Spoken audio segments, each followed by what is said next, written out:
entonces, iniciamos un periodo aquí ahora de debate. ¿Alguien quiere hacer alguna intervención, alguna consulta, pregunta? Sí, Alfredo. Que lo de los asentamientos de los israelíes, ¿cómo va exactamente? O sea, llegan ahí y montan un barrio en medio de la nada y ya está. Es una manera de decirlo. Pero sí. O sea, en el área C es así. En Jerusalén Este es un poco más complejo, hay demoliciones, hay más revuelo, pero siguen sucediendo los asentamientos en Jerusalén Este, pero en área C es así. O sea, y de hecho, cuando decías que no es del 48, porque hay vídeos de los años... No, en el 48, cuando empezó todo el éxodo, en YouTube lo puedes ver cómo montaban los asentamientos. Sí. Llegaban, cogían una torre de vigilancia, se subía un tío con un rifle y empezaban a construir con materiales prefabricados y de la noche a la mañana montaban los campos anteriormente, porque también se saltaron a la torera un poco los pasos de la creación del Estado, porque la afluencia fue salvaje, ¿no? No, porque en ese momento, claro, Gran Bretaña estaba el Irgun y estaban todas las organizaciones terroristas israelíes, que los británicos estaban absolutamente ya acorralados y atemorizados y lo único que querían salir era ya de allí. Es más, es que el Estado se proclama el 14 de mayo y el 19 ya están saliendo por patas los británicos, estaban como locos por irse, no decirle bueno, porque el terrorismo de los judíos contra el ocupante, contra los británicos, ya era también de unas dimensiones brutales. Y realmente llegó un momento en el que, bueno, dijeron, ahí os quedáis, entenderos y ya está, ¿no? Pero sí es así tal cual. Llegan, montan los chiringuitos y después se les va dotando, bueno, claro, Israel ha ido ganando poder y al ganar poder, pues eso les ha permitido dotarles de recursos y de privilegios para, bueno, pues porque efectivamente están aislados, rodeados de palestinos, con lo cual en seguridad, en recursos, en tierras, el tema del agua sobre todo, tiene unos privilegios tremendos. Mucho más que los demás israelíes, ¿no? Otras zonas.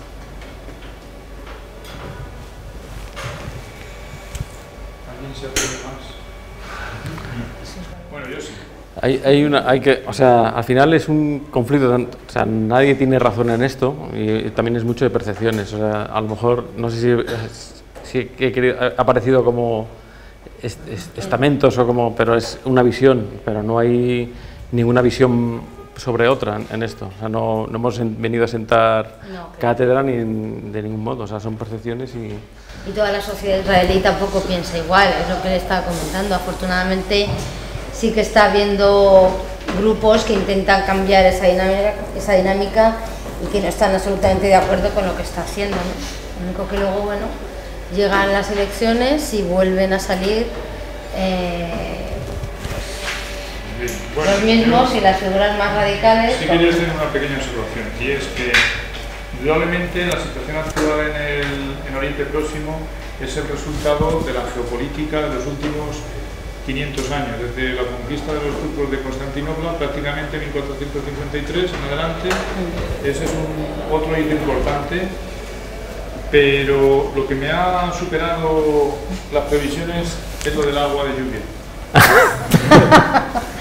Con eso no contaba, no lo sabía.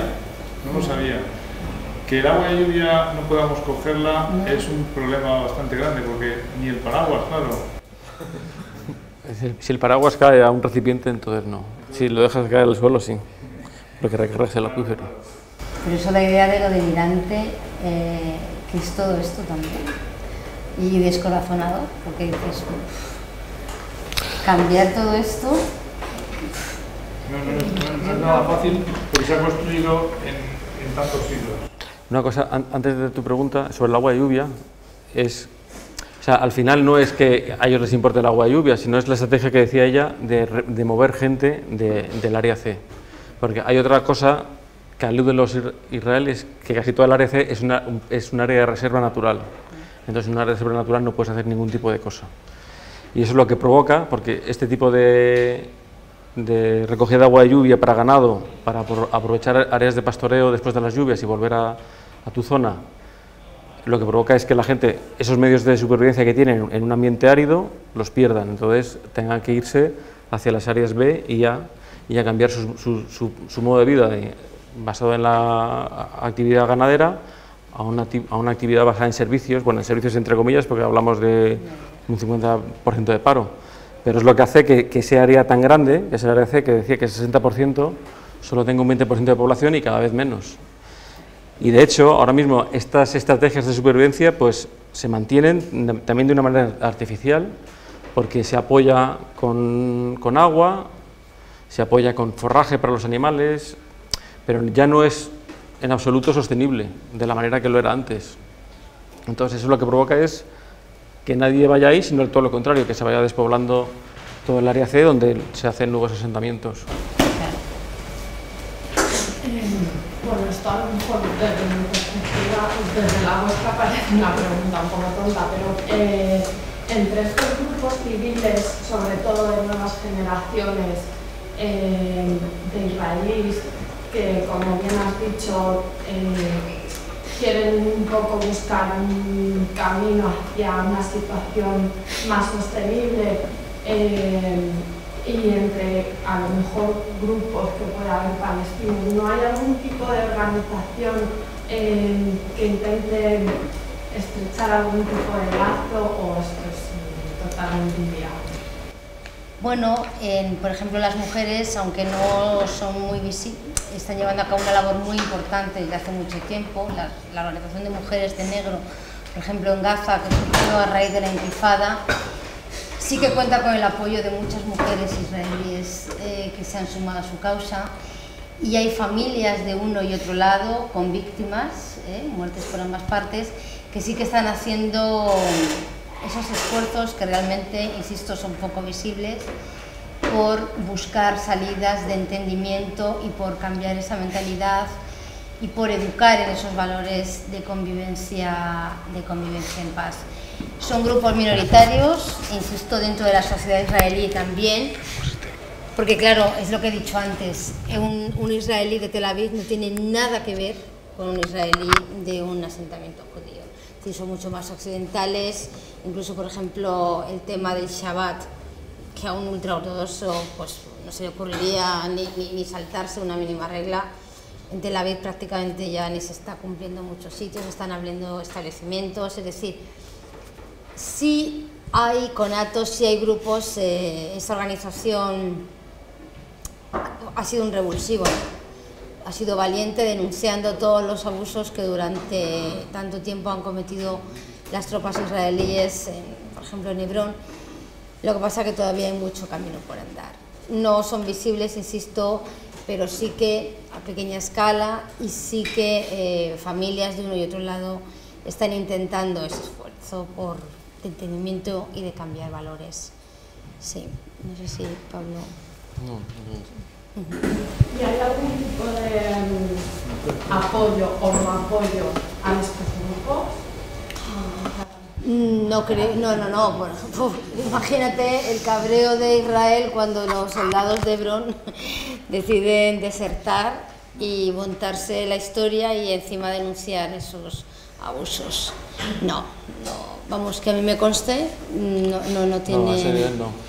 No, a ese nivel no. Las mujeres de negro, luego se han creado organizaciones en otros países europeos similares, sí que hay una cierta coordinación y no es un dato que yo te podría decir concretamente, probablemente sí hayan recibido algún tipo de apoyo exterior, pero desde luego, bueno, y luego iniciativas como las que hemos comentado, ¿no? El famoso director de orquesta Yehudi Menuhin, ¿no? Sí.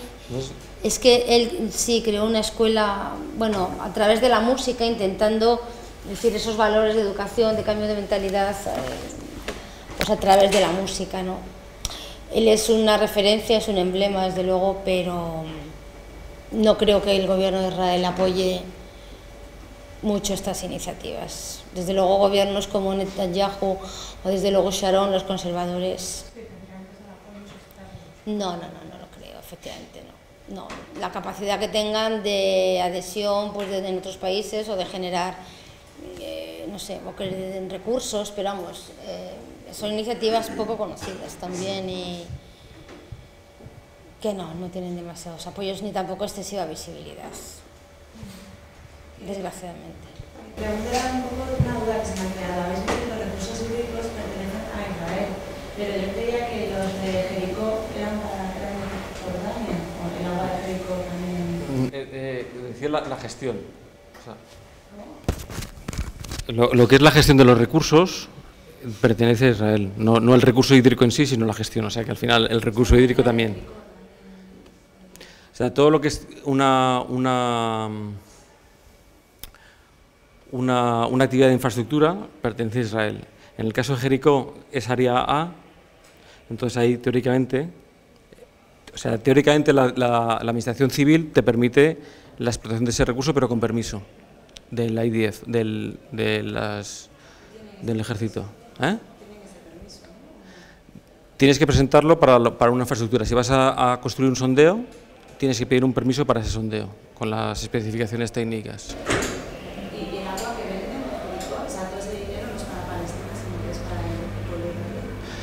Mekorot vende el agua, pero Mekorot vende una parte del agua a la Palestinian Water Authority y luego la Palestinian Water Authority también tiene recursos que ellos venden. O sea, los municipios sí que tienen agua que venden. No sé si me he explicado. O sea, una cosa es la construcción de nuevas infraestructuras que bajo permiso, pero hay infraestructuras en funcionamiento que gestiona la Palestinian Water Authority, que es un servicio que tiene un coste, que se paga, como decía antes, bueno, son 5 NIS el metro cúbico, que no es un precio elevado. Luego, lo que encarece luego es el transporte del agua en 5 shekels. Luego, lo que encarece es el transporte del agua en camión, que es lo que decía de los beduinos, por ejemplo, donde no puedes hacer una infraestructura nueva. Pero las infraestructuras que están construidas sí las gestiona la Palestinian Water Authority. Y en Gaza, por ejemplo, hay 136 pozos que gestiona la Coastal Municipality Water Utility, que es el equivalente a la Palestinian Water Authority en Gaza, pero de esos 136 hay 4.000 pozos ilegales que gestionan los dueños de la tierra, que no hay ningún control sobre el uso de ese agua. Pero que llegan los israelíes y les meten cosas y contaminan. En el caso de los pozos, de estos 4.000 pozos, son pozos que se han construido por su cuenta. El problema es que al tener pozos profundos alrededor de la franja, drenan esos pozos. Israel en Gaza solo se mete cuando hace incursiones, pero teóricamente en Gaza no hay militares en la calle, solo cuando hay incursiones. Sí.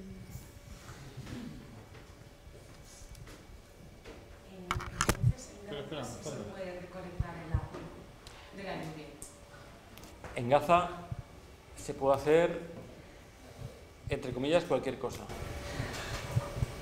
¿Y la demolición de las cisternas solo se produce en la zona C o también en la B? ¿O en la A no se construyen por zona C? Normalmente las cisternas es un sistema de supervivencia de los beduinos, que son los que viven en el área C. En área A y B no, porque son centros urbanos, son centros urbanos o periurbanos. Entonces no, pero en área A y B sí que tienes demoliciones también. O sea, si tú no tienes el permiso, no. O sea que bueno, las redes, como decías, de Jericó, o las redes de Ramallah, o las redes, o sea, hay redes construidas, hay agua en las casas. O sea, hablamos de una situación más parecida a nuestra vida diaria que la vida diaria de un sudanés. O sea, que estamos hablando de agua de grifo en las casas, en muchos sitios. En las ciudades, por ejemplo, hay agua. Otra cosa son las condiciones de los refugiados o de los beduinos, o de las zonas de la gente viviendo en el área C. Y para otra curiosidad, ¿cuál es el área de captación de las cisternas? Porque no pude verlo en las fotos. Es que en la foto no se ve muy bien, pero normalmente tienes una ladera de colina y se hace un canal a la mitad de la colina. Entonces recoges todo el agua y por el canalillo lo echas a la... No sé si me explico bien o no, pero... Sí. Pero vamos, recoges un área de a lo mejor 500 metros cuadrados, no mucho más. Entonces el agua no es potable, solo vale para ganadería, ¿no? El agua solo es para la ganadería, pero la beben también. O sea, una actividad que se hace es repartir filtros cerámicos para filtrar ese agua.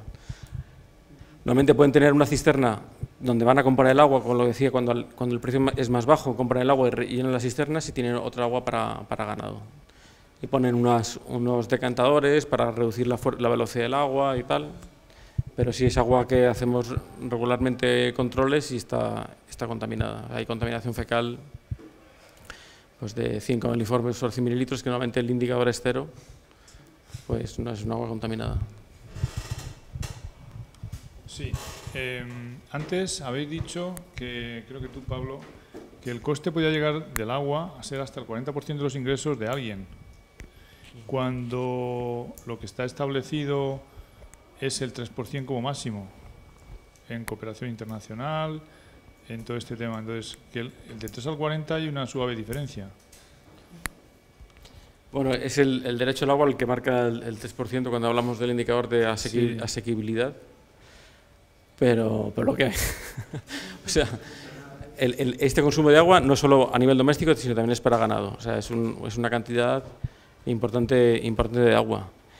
Y de hecho, o sea, cuando decíamos antes el derecho internacional, normalmente una potencia ocupante tiene que satisfacer los derechos de las necesidades básicas en agua, por ejemplo. O sea, teóricamente, el derecho internacional exige a Israel a proveer ese agua necesaria para la subsistencia, que bueno, se establece en 20 litros persona día por la OMS.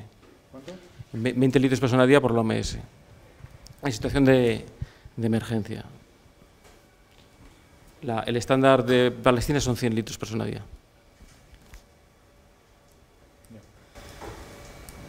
¿Hay más cosas?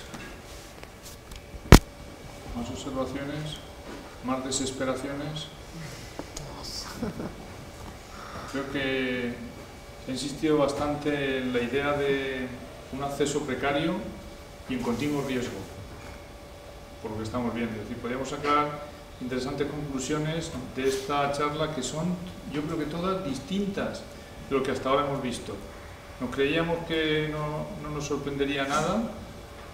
Cuando hablábamos cuando empezamos la asignatura hace 2 meses y pico, 3 meses, con aquellas situaciones de menos de 20 litros, 10, 12, en Mozambique en concreto. Pero yo creo que esto marca un cenit difícil de superar, nos parece. Y por último, creo que te lo noto, Pablo, es decir, cooperar y trabajar ahí es un poco draconiano, es un poco complicado, por así decirlo. Pues sí, la verdad es que o sea, yo no he estado temporadas largas allá, sí que hago visitas regulares y es cierto que la gente que trabaja, o sea, que es testigo de lo que pasa, pues muchas veces pierdes es difícil hablar de neutralidad o mezclar neutralidad y justicia, pero es muy difícil no dejarse llevar, ¿no? O sea, no dejarse llevar por ese odio que decía o ese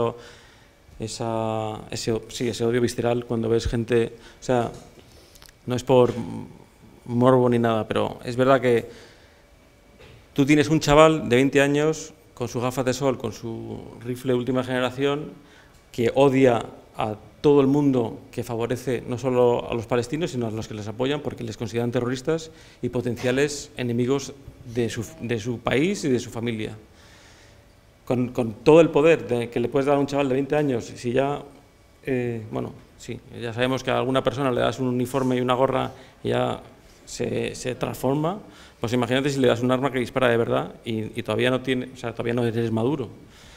Pues este es el tipo de gente que tienes en los checkpoints. Tienen todo el poder sobre la vida de las personas. Entonces, que se desnude la gente, humillar a tu padre delante de los niños, el ensañarte con toda esta gente y sentir el poder, pues son debilidades humanas, pero son cosas que pasan todos los días y que cada vez agudizan más todo este... Yo no sé por qué estoy contando... Ah, sí, porque la gente... No, la gente que llega de nuevas es testigo de esto, ¿no? Entonces, o sea, hemos tenido problemas con toda la gente que llega nuevas. Normalmente, en temas de agua, solo suele haber un expatriado, el resto es personal nacional. Y uno de los problemas que tenemos para no poder tener un coordinador de agua es la movilidad. Por ejemplo, nosotros tenemos que trabajar en Gaza y en Cisjordania y no tenemos seguridad de que un palestino pueda moverse libremente porque le van a cortar. Entonces, una de las razones por las que hay personas expatriadas es esa. Pero todos han sufrido esto y todos se han frustrado con esta impotencia, ¿no? De ver, pues, por ejemplo, tú has trabajado en tu proyecto, imaginaros en vuestro proyecto, no sé qué, llegas tal, hemos hecho un filling point de 4 kilómetros, hemos llegado a la comunidad y de repente, en una noche, arrasado. O la gente con la que tú estás trabajando llega una máquina, pero es que es literal un bulldozer con la gente dentro de la casa, la gente no quiere salir, o se quedan dentro o caen con la casa. Y lo ves con tus ojos y no puedes hacer nada. Eso es una frustración salvaje, ¿no? Entonces, es un contexto muy difícil, sobre todo viniendo de otros contextos donde, aunque las situaciones de seguridad, aunque las situaciones humanitarias sean mucho más graves, como decía, en Angola, por ejemplo, que ves niños literalmente morir de hambre, es muy duro, pero ves que tienes un impacto, ves que estás haciendo cosas que permanecen y que realmente estás teniendo un impacto. Pero aquí el nivel de frustración es muchísimo mayor porque son poquitas cosas las que estás consiguiendo. Al final te ves atrapado en un juego político. Y bueno, muchas de las reacciones de las organizaciones que están allá, de la gente que está allá, es: nos tenemos que marchar, tenemos que dejar de jugar el juego de la acción humanitaria en Palestina. Eso es. Esa iba a ser la cuestión siguiente. Claro, pero luego el debate es cómo les dejas, es lo único que tienen, claro, cómo les dejas. Es complicado realmente. Pero es cierto, es muy... La gente a mí siempre me hace la misma pregunta: ¿y tú qué eres, no? Un poco igual, pro-Palestina o pro-israelí, ¿no? Es la típica pregunta. Y es que, bueno, yo no estaba en la zona, estuve a punto de ir precisamente cuando estalló la segunda intifada, tenía prácticamente la maleta hecha y bueno, no fui finalmente. Es que es muy difícil sustraerse, de verdad, y yo insisto, no he conocido la realidad sobre la zona. Es que es un David contra Goliat, y luego los israelíes, muchos se siguen preguntando por qué el mundo les odia. Yo creo que esa soberbia, ese permanente ejercicio de poder, alegando que es por su seguridad y por su supervivencia, pues resulta como increíble, ¿no? Que los mismos a los que persiguieron, que sufrieron algo tan abominable y tan abyecto como el holocausto nazi, que fue terrible, ¿no? Pues puedan hacer lo que están haciendo, que al final es yo creo, peor, ¿no? Porque el holocausto nazi estuvo, bueno, sí, fue terrible, abominable, horroroso.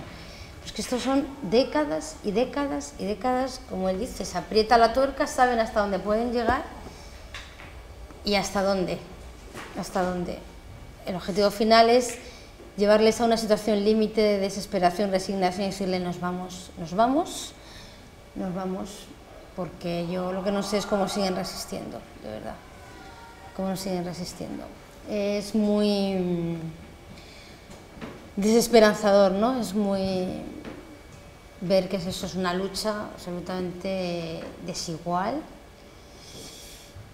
y bueno, y no se sabe muy bien cómo puede resolverse. Y yo creo que prácticamente ya por último, el futuro. Ya hemos hablado del pasado, del presente, del semipresente desde el 48 sobre todo, y de la situación de la falta de acceso, de la estimación de los recursos, del desigual reparto, de los precios, de la injusticia, de la intolerancia, en fin, pero tiene que haber un futuro, porque por ejemplo, cuando hablamos de acceso al agua, no sé si lo recordáis de los primeros días, y decíamos 1.000 millones de personas aproximadamente no tienen acceso al agua, cobertura cero decíamos, pero todos los días beben agua, o casi todos, porque si no se mueren y no se están muriendo. Se están muriendo, bueno, hay problemas de salud, muchos problemas de salud, pero todo el mundo necesita agua, aunque sea mala, para beber. Ahora, aquí la situación es extrema, entonces lo hay, porque claro, tú decías que las instalaciones no perduran, etcétera, pero tiene que haber algún futuro. Es decir, no sé si nos pongamos a tocar el tambor y música para ver si nos alegramos o qué, pero tiene que haber algo. Sí, Pablo, atrévete.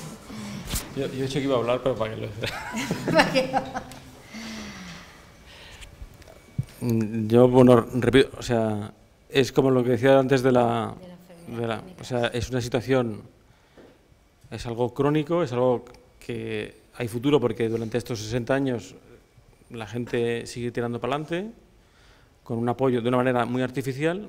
Con cuidados paliativos. Pero igual de artificial que la política agraria de la Unión Europea con la agricultura española, o sea que tampoco, no es por sacar otro tema, pero es también artificial, o sea, los medios de vida son artificiales. En este caso es mucho más extremo, pero se ha venido funcionando así. ¿Que es una situación injusta? Sí. ¿Que el trabajo de organizaciones que están en el terreno, pero también organizaciones de advocacy, va teniendo impacto? Pues también. ¿Que la sociedad israelí se va concienciando cada vez más en la área de la información, tal cual? Pues hay cambios y al final los cambios están en la sociedad. En Israel hay elecciones. Entonces, bueno, vamos a ver, yo no lo veo, o sea, no te puedo decir qué es lo que va a pasar porque me darían el Nobel también a mí, pero se va avanzando. La sociedad israelí, por ejemplo, hay en Jerusalén, así como bares de... O sea, el tío más de izquierdas de Israel vota al PP aquí, o sea, es un poco la sensación. O sea, vas en los grupos así un poco alternativos, tal, no sé qué, pero cuando vas a la raíz del problema, todos hacen piña. Eso va a necesitar mucho recorrido, ¿no? Es un cambio de mentalidad. Yo creo que la clave estaría ahí, en que ambos entiendan. Ese sería el punto de partida. Yo no me atrevo tampoco a hacer un pronóstico. Yo no soy optimista, pero, a ver, la propia dinámica histórica así lo demuestra, ¿no? Con conflictos mucho más complicados, ¿habrá una solución? Sí, la habrá. ¿Por dónde debe pasar? Pues, lógicamente, por muchísima voluntad, por valentía y por dejarse de hipocresías y por ser contundente y apostar de forma definitiva, claro está. ¿Quién está dispuesto a hacerlo? Pues bueno, hay muchos intereses, efectivamente, y es complejo. El punto de comienzo es ese cambio de mentalidad por ambas partes, pero de momento yo creo que va a pasar tiempo porque no hay ningún indicador. Desde luego, hombre, salvo que, no sé, la población de Gaza de repente haya una catástrofe absolutamente humanitaria y mueran cientos de miles de personas de golpe y eso ya sea un aldabonazo que digan, bueno, vamos a tener que remangarnos y tal, y tomar conciencia de esto. Así ha pasado en guerras como la de Yugoslavia, como en Ruanda y tal, cuando ya la situación es absolutamente límite, bueno, pero yo no veo una solución. Entonces, bueno, pues ojalá dentro de poco podamos volver a estar aquí y contar signos esperanzadores. Desgraciadamente yo estuve aquí hace 5 años contando y no hemos ido hacia atrás. No se ha producido ningún avance que, bueno, haga concebir esperanzas, sino que se han dado pasos hacia atrás. Y bueno, pues tristemente es así. Ojalá pudiéramos tener un broche al menos esperanzador. No digo una solución, pero sí esperanzador. Y entonces, bueno, pues son generaciones perdidas, realmente. Y esto es un broche triste, ¿no? No sé si quieres añadir algo más. No podemos terminar así. Bueno, no. O sea, Ana, me han venido algunas cosas. Vamos a, bueno, a nivel de... algún broche Todos, o sea, no podemos... cosas pequeñas, pero por ejemplo, el tema de las demoliciones. El año pasado, cuando todavía se editaba público en papel, iba a haber una demolición de una escuela, se habían puesto unas placas solares, una escuela en Cisjordania pagada por la ECID, y la publicación, el periódico, tal, pues es lo que hizo que se parase la demolición, por ejemplo. A nivel de la Unión Europea, este año sí que se han dado algunos pasos, porque por lo menos cosas que antes no financiaban, como son todas las campañas de advocacy, como la de Citizen Justice, por ejemplo, que es una de estas, pues cada vez sí que se han destinado más fondos a ese tipo de iniciativas. Y poco a poco sí que va cogiendo más músculo la Unión Europea o los donantes en denunciar esto. Claro, ese es el poder vuestro también, ¿no? El estar en la zona y trabajar en la zona, esa visibilidad de lo que está pasando y esa capacidad de denuncia es la esperanza de los palestinos, que su causa, es decir, que no se mueran olvidados en un rincón, sino que al menos organizaciones como Acción contra el Hambre y también movimientos sociales cada vez hagan más visible ese problema. Por ejemplo, es muy significativo a los 2 intentos de ayuda humanitaria con el Spirit of Humanity, donde iba una premio Nobel de la Paz, que lo intentó 2 veces, ¿recuerdas? Mairead Corrigan, o la muerte terrible de la activista norteamericana Rachel Corrie, literalmente atrapada o tragada por un bulldozer. Fue terrible, pero sí permitió, a ver, el único lado bueno que se puede sacar de aquellos horrores es que al menos sirven para que la causa no se olvide, para que tenga una cierta visibilidad y esa capacidad de denuncia vaya increciendo, con lo cual, bueno, quizás sirva para que los abusos y empiecen un poco a disminuir, ¿no? Y entonces puedan darse paso hacia adelante. Sí, vamos a quedarnos con eso, vamos a quedarnos con un poco de esperanza y, bueno, ojalá pronto podamos, inshallah, ¿no? Inshallah, hay una película muy maja, maravillosa, que se ve, que os recomendamos a todos. Sí, hay varias, en Los Limoneros también. Hay una película graciosa también que es Un cerdo en Gaza. Sí. ¿Un cerdo en Gaza? Sí, que hace poco. Y hay otra que se llama Promesas. El cerdo se comería toda la basura. ¿El cerdo? El cerdo comería todo. Es que en Gaza no hay ningún cerdo. Bueno, sí. No puede, claro. De estos, sí, pero algún vietnamita sí que hay, sí. Ajá, sí.